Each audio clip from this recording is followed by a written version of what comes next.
अस्सलाम वालेकुम friends, welcome to my YouTube channel GH news and technical. जी तो फ्रेंड्स, आज के लेक्चर में हम आपको बताने वाले हैं पेज लेआउट। पेज लेआउट में हमारे पास सबसे पहला ऑप्शन है थीम्स। जी फ्रेंड्स, आपको मैं एक बात बताता चलूँ कि इसके अंदर थीम्स कौन सा होता है, जस्ट वो इसलिए वर्क किया जाता है कि अगर आप इसके फ़ॉन्ट्स कलर्स, फ़ॉन्ट स्टाइल्स वगैरह चेंज करना चाहते हैं तो इस पर्पज़ के लिए यूज़ करते हैं। अदरवाइज़ इसको आप किसी भी खास पर्पज़ के लिए यूज़ नहीं कर सकते हैं। तो इससे आगे अगर हम टूल्स की बात करें तो हमारे पास पेज सेटअप दिया हुआ है। इस पेज सेटअप में मैं आपको एक बात बताता चलूँ कि 3 चीज़ें कॉमन है। अगर आपको इन 3 चीज़ों के ऊपर अच्छे से ग्रिप हासिल है तो आप किसी भी वर्जन के ऊपर किसी भी सॉफ्टवेयर के पेज सेटअप को आसानी पिक कर सकते हैं। सबसे पहले हम बात करते हैं मार्जिन की। तो यहाँ मार्जिन आप देख सकते हैं, कुछ इन्होंने ऑटो सेट मार्जिन यहाँ पर हमें दे रखे हैं, जिसमें सबसे पहला ऑप्शन दिया हुआ है normal view and then narrow, उसके बाद है मॉडरेट, वाइड, मिरर्ड।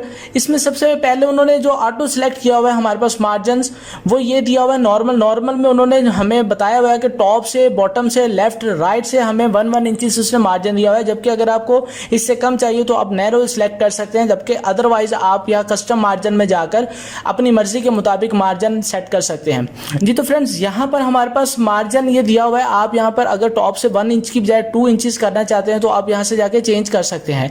देन इसके बाद अगर बात की जाए ओरिएंटेशन की, ओरिएंटेशन होता है वर्ड्स मीनिंग। अगर इसकी बात करें तो ओरिएंटेशन का मीनिंग होता है तरतीब। तो अभी यहाँ पे वो पूछ रहे हैं हमसे कि अगर आपको पोर्ट्रेट चाहिए तो आप पेज को यहाँ पर जाके पोर्ट्रेट सेलेक्ट कर लें, अदरवाइज लैंडस्केप। तो मैं आपको बताता चलता हूँ कि पोर्ट्रेट होता क्या है। बेसिकली वर्टिकल पेज को एज ए पोर्ट्रेट कहते हैं, जबकि लैंडस्केप को हम हॉरिजॉन्टल भी कह सकते हैं। इसके बाद अगर हम पेज साइज़ की बात करें तो हम वैसे नॉर्मली 2 किस्म के पेपर यूज़ करते हैं। पेपर्स में जाकर आपने यहाँ पे पेज साइज़ सिलेक्ट कर लेना है। 2 किस्म के पेपर्स यूज़ करते हैं, A4 और लीगल। अगर आपको पेज साइज़ छोटा चाहिए तो आप A4 सिलेक्ट कर लीजिएगा। देन अदरवाइज आपको अगर पेज साइज़ इससे बड़ा चाहिए तो आप यहाँ से जाकर लीगल सेलेक्ट कर लीजिएगा। देख सकते हैं फ्रेंड्स, हमने यहाँ पर जाकर लीगल साइज़ सेलेक्ट किया और उसके बाद उसकी विड्थ एंड हाइट उसने यहाँ पे हमें बता दिए। बाकी इसके अंदर हमारे पास जितने भी ऑप्शन दिए हमें ऑटो सेट हुए होते हैं, इनको आप चेंज करने की बहुत ज़्यादा आपको कोई ज़रूरत नहीं है। अच्छा, इसके बाद आप यहाँ देख सकते हैं, हमने जैसे ही ओपन किया तो यहाँ पर हमारे पास पेज सेटअप में भी मार्जिन इन्होंने दिया हुआ है, सेपरेटली यहाँ ओरिएंटेशन भी दिया हुआ है। आपको मालूम है कि आपने यहाँ पे कस्टम मार्जिन में जाके चेंज कर लिया था, जबकि यहाँ पेज साइज है, साइज भी आपको मालूम है। एंड देन कॉलम्स होते हैं। अगर आपने यहाँ पर कॉलम्स की बात करें तो कॉलम्स अगर आप यहाँ पे पेज को 2 हिस्सों में, 3 हिस्सों में एज ए डिवाइड करना चाहते हैं तो कॉलम्स को आप एज ए 1 कॉलम को 2 कॉलम में कन्वर्ट कर सकते हैं। अदरवाइज अगर आप इसे नहीं भी करते हैं तो कोई ऐसा इशू नहीं है। पेज ब्रेक में इससे पहले वाले लेक्चर में आपको बता चुका हूं तो पेज ब्रेक क्या होता है। तो अभी इससे आगे हमारे पास लाइन नंबर एंड हाइपरनेशन बहुत ज्यादा इंपॉर्टेंट टूल नहीं है, इसलिए आप इसके स्किप भी कर सकते हैं। देन उसके बाद हमारे पास है पेज बैकग्राउंड। तो पेज बैकग्राउंड में सबसे पहले हमारे पास ऑप्शन दिया हुआ है वाटरमार्क। तो बेसिकली वाटरमार्क यूज किया जाता है जैसे कि आपने हेडर एंड फुटर टूल को यूज किया था, कि उसमें आप पेज के ऊपर और पेज के नीचे आप एज ए कोई भी मैटर, अगर आपके पास कोई भी 20 पेजेस हैं या इससे आप हैं तो हर पेज के ऊपर अगर आप मैटर लिखना चाहते हो तो हेडर अप्लाई कर सकते हैं। जबकि हर पेज के नीचे अगर आपने कोई मैटर टाइप करना तो उसके लिए आप एज ए फुटर यूज कर सकते हैं। तो यहाँ पर हम अगर वाटरमार्क की बात करें तो ये भी एक किस्म का पेज वाटरमार्क हमारे पास हेडर एंड फुटर की ही टाइप का होता है। वाटरमार्क की अगर बात की जाए तो वाटरमार्क होता है कि अगर आप पेज के मिड में करके अपना नाम लिखना चाहते हैं, आप बिलफर्ज कोई भी नोट्स बनाए और आप चाहते हैं कि आप उसके मिड में करके अपना नाम, ऑर्गेनाइजेशन का, इदारे का नाम लिखना चाहते हैं, या बिलफर्ज वहां पर आप एज ए कोई भी मोनोग्राम लगाना चाहते हैं तो उसके लिए आप वाटरमार्क यूज कर सकते हैं। उसके लिए आपने इसके ऊपर क्लिक करना है। तो यहाँ पे दिया हुआ है कॉन्फिडेंशियल, दिया हुआ है डू नॉट कॉपी। अगर हम बिलफर्ज डू नॉट कॉपी को सिलेक्ट करते हैं देन वहाँ पर आप देख सकते हैं पेज के ऊपर डू नॉट कॉपी लिखा हुआ आ गया। जबकि अगर आप यहाँ पर इसको रीनेम करना चाहते हैं तो आप दोबारा से इसके ऊपर क्लिक करें एंड कस्टम वाटरमार्क में चले जाएं। यहाँ पर जाने के बाद आपके पास टेक्स्ट आ जाएगा। टेक्स्ट को आप डू नॉट कॉपी को आप चेंज करके अपना नेम लिख सकते हैं। देन उसके बाद आप इसका font size, font colour and यहाँ पर आप इसका यहाँ तक फ़ॉन्ट स्टाइल भी चेंज कर सकते हैं। जबकि अगर हम बात करें यहाँ पे पेज पिक्चर वाटरमार्क की, तो यहाँ पे पिक्चर वाटरमार्क है। अगर आप कोई भी लोगो लगाना चाहते हैं तो यहाँ जाके आप कोई भी पिक्चर वाटरमार्क के ऊपर क्लिक करें, सिलेक्ट पिक्चर करें।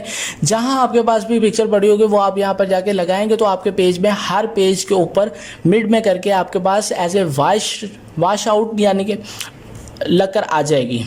जी फ्रेंड्स, इसके बाद हमारे पास पेज कलर है। पेज कलर की बात की जाए तो पेज कलर आपको मालूम ही है पेज कलर होता क्या है। अगर हम पेज का कलर चेंज करना चाहते हैं तो ऑब्वियसली हमें पेज कलर में जाना पड़ेगा, तो आप यहाँ पर जाके यूज कर सकते हैं। जी फ्रेंड्स, इसके बाद पेज कलर के बाद हमारे पास है पेज बॉर्डर। तो पेज बॉर्डर बेसिकली हम यूज करते हैं पेज के इर्द गिर्द। अगर हम कोई भी स्टाइलिश बॉर्डर बनाना चाहते हैं तो उसके लिए आप ये ऑप्शन यूज कर सकते हैं। इसके ऊपर आपने क्लिक करना है, पेज बॉर्डर आपके पास यहाँ पर आ जाएंगे, जबकि यहाँ पर आपके पास नीचे सबसे नीचे 8 से रेलेवेंट पेज ये एक ऑप्शन मौजूद है। इसके ऊपर आप क्लिक करते हैं तो आपके पास काफी स्टाइलिश पेज बॉर्डर्स आपके पास अवेल हो जाते हैं। तो इनमें से कोई भी आप सिलेक्ट कर सकते हैं। बिलफर्स हमने इनमें से अभी एक सिलेक्ट कर लेते हैं। ये देख सकते हैं फ्रेंड्स, आप इसे ओके करते हैं तो पेज के इर्द गिर्द एक स्टाइलिश पेज बॉर्डर बनकर आ जाता है। तो ये पेज बॉर्डर में जाके यूज करना पड़ेगा। जबकि इसके बाद हमारे पास एक ऑप्शन दिया हुआ है इंडेंट्स। तो इंडेंट्स बेसिकली हम यूज करते हैं, ये एक इजाफी स्पेस होती है, स्पेसिफिक मार्जिन कह सकते हैं। तो उसके लिए आपने यहाँ पे एक पैराग्राफ अगर हम बिलफर्स यहाँ पर टाइप कर लेते हैं तो आप यहाँ देख सकते हैं कि काइंडली फ्रेंड्स यहाँ पर आप देखें कि हमारे पास ये एक 3 पैराग्राफ्स हैं। इन 3 पैराग्राफ्स में से अगर हम देखें तो हम मिड में से अगर कोई भी पैराग्राफ को हम मजीद आगे बढ़ा देना चाहते हैं, जो कि हमने लेफ्ट साइड से मार्जिन दिया हुआ है, हम इसका मार्जिन और इंक्रीज कर देना चाहते हैं। बट अगर हम जैसे ही मार्जिन इंक्रीज करते हैं पेज साइज में जाकर तो आप देख सकते हैं कि तकरीबन सभी आपके मैटर का जो सा मार्जिन साइज है वो इंक्रीज हो जाता है। जबकि हम यहाँ बात कर रहे हैं कि हम अगर स्पेसिफिक मार्जिन देना चाहते हैं, इन 3 पैराग्राफ में से हमने जो एक पैराग्राफ सेलेक्ट कर रखा है मिड में, तो आप यहाँ पर इसको लेफ्ट या राइट साइड से मजीद आगे इंक्रीज करने के लिए आप यहाँ पर लेफ्ट साइड पर जाके 0.5 इंचेस आप कीजिएगा तो आप देख सकते हैं कि उसने 0.5 इंचेस मजीद उसे आगे बढ़ा दिया। जब आप इसे अगर कम करना चाहते हैं तो इसके लिए आप यहाँ पर जाके इसको वापस 0 इंचेस कर दें। जबकि अगर हम बात करें स्पेसिंग की तो स्पेसिंग और लाइन स्पेसिंग में अगर हम डिफरेंस देखना चाहते हो तो लाइन स्पेसिंग बेसिकली होती है एक वर्ड और दूसरी, अगर हम बात करें तो लाइन स्पेसिंग एक और दूसरी लाइन के दरमियान में गैप की बात हो रही होती है। जबकि स्पेसिंग की बात करें तो ये एक और दूसरे पैराग्राफ के दरमियान में जो गैप होता है उसकी बात कर रहा होता है। यहाँ पर आप देख सकते हैं कि हमारे पास 3 पैराग्राफ्स हैं। अगर तीनों पैराग्राफ्स के मिड में हम स्पेस देखें तो ये सेपरेटली हमें शो हो रहे हैं। अगर हम यहाँ पर जाके इसका देखें, अगर स्पेसिंग को 10 पर टेक्स्ट को 0 पर टेक्स्ट कर देते हैं तो हमारे पास यहाँ पे उसके दरमियान में पहले और दूसरे पैराग्राफ के दरमियान में स्पेस कम हो चुकी है। अगर आप बढ़ाना चाहते हैं तो आपकी मर्जी है 10 कर लें, अदरवाइज आप कम करना चाहते हो तो यहाँ से जाके आपने 0 कर लेना है। अगर हम यहाँ पर नेक्स्ट टूल हमारे पास है अरेंज की बात करें तो यहाँ पर ये जस्ट हम इसलिए यूज करते हैं, अगर आप कोई पिक्चर इसके अंदर इंसर्ट करते हैं, इंसर्ट करने के बाद पिक्चर को अगर आप in front of text and behind text और उसी के साथ साथ अगर आपको यहाँ पर टाइट एंड स्क्वायर करना पड़ जाता है तो आपने अरेंज ऑप्शन यूज करना है। यहाँ पर आपके पास टेक्स्ट रैपिंग ऑप्शन मौजूद है और आपने जैसे ही इसे यूज करना है पिक्चर इंसर्ट करने के बाद आपके पास ये ऑप्शन शो हो जाएगा। तो वहां से जाके आप पिक्चर को इंसर्ट करने के बाद आप ऐसे in front of text and behind text कर सकते हैं।